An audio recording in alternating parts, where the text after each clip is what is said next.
Production say you want to communicate. You want to comment back a year nkomo yi ho.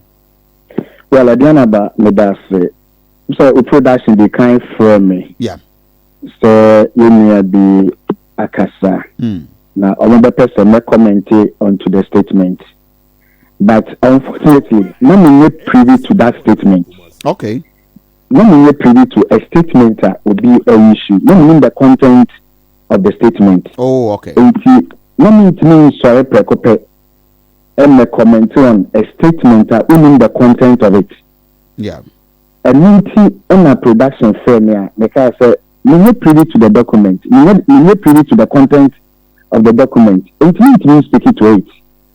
Because you know very well, sir, I'm not radio shy. Yeah. Because when you say in now you two are now more. Now when you say in I don't think you're into me. Sure. But when you Krata will be the other two abonting. Krata and one copy combined Kejetia Traders Association. That's the first list. One copy. Two, we not privy to the content. So then about how do I come to comment on it? You are right on that. I agree with you. And in a production firm, I'm a castle meeting. It's not that I say but my monitor the commentaries are and we are for a But one of the issues is that Kaya, we appear before the local government ministry committee. But the document in the assembly. Point 9 of a new electoral committee how to do with a nipa a genuine a jar. Young Jim Sikabia, but at the end of the day, a Kabia, a genuine, the identifiable people here, or more local shops, any or more allocated, official allocated table, or Munkwana, your big bells in the moment. Whereas a nipa, a genuine, the squatters and the hawkers, no, young levy or Mubiano. Osha, your chair command committee, they say, SSS half one, your G, I like, Omutimi levy or more.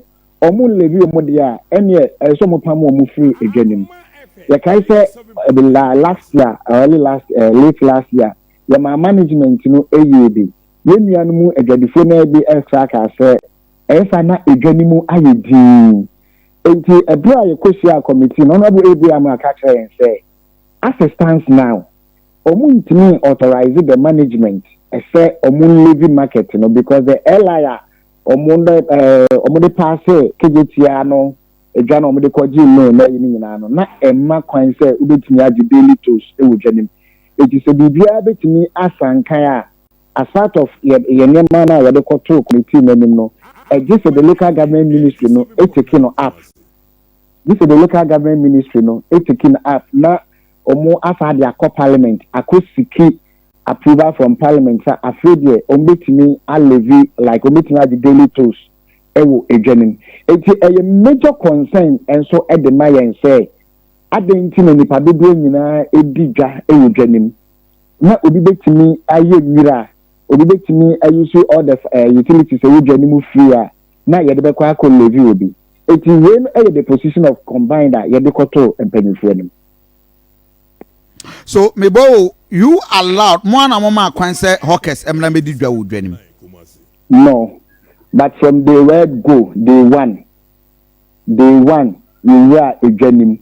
Initial the first manager Olympia mobile no crown na any script for no mu the kings pamo enipa no. Okay, but getting to that was last 2 years confirm the document in been so send akohine.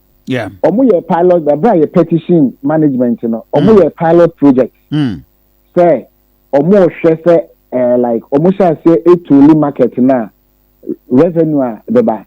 Last 2 years, omo apportion the various areas within the market at the traders, you know. But after Christmas, you know, and directive a free board and was say omo clear a genuine na and so omo be a better na a genuine. It's a ton of it's combined traders association, you know, as an entity, engaging management, you know, and my management will go ahead and say, na before Buja and access crackers be embra again.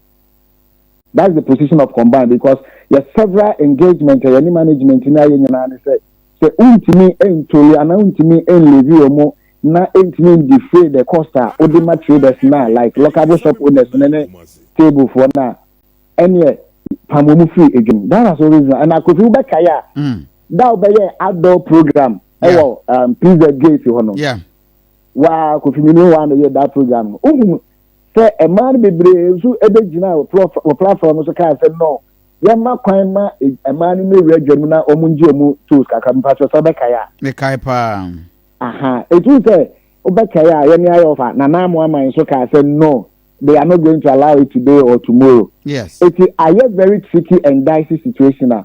We the ministry should say go. No, but the point is that they are there. Yes, man for Krajijiska. People are claiming say they know individuals are Jijiska man for room. Who are these faceless individuals are Jijin Kofusika? Ama Omabidi Jawo. So Kofi me that's no say na call about ka say of obetimi abodin and say only part of management. I mean say a management na the only mandated people obetimi adiji sika wo twanim. Na me prempa me ka say Kofi me nka say obi me as an individual. Say Kofi obi etimi be ka say magini sika na wo ya we say me tiji sika. The first point of call your police station because a man me kwase me kwaji obi sika dey bitina be. Eti almost betimi aboa yen say individual omu will be all digisika emra man ho kwan a adentina ye nyina ye boka ne am obi kwan ma obi digisika abra yen so ni ntimi report ni pa na the security agencies. So from where you sit you are not aware so be digisika Kofi ye jaye ye wumi me there are several times ebia ma yake se na na pempa but o ka se ni pa no bra we discuss free amaho and now discuss free adwa was me so me dem say ubeko the like enipa na yes we agi sika free no hono ubeko akobisa na was me dem ma obi sika bia se Kofi so me ye complain na was me me mate say na me tie ntina ma me so me ka bi so Kofi ye beboa ye nyina ye ho asagwadifo going forward say you bit to me, I due diligent, actually, I specific say, yes, make traffic the trails of Nana Prempe, no matter say Ampa or Jessica, and then the stock of trade, I didn't even say, hey, be on GT, maybe Sika illegally, I think some women because and the more as Kumase market leaders are more allow individuals, so Omomra na mo jeje kakrem free wo mo ho. Kofi me say, then as traders leadership,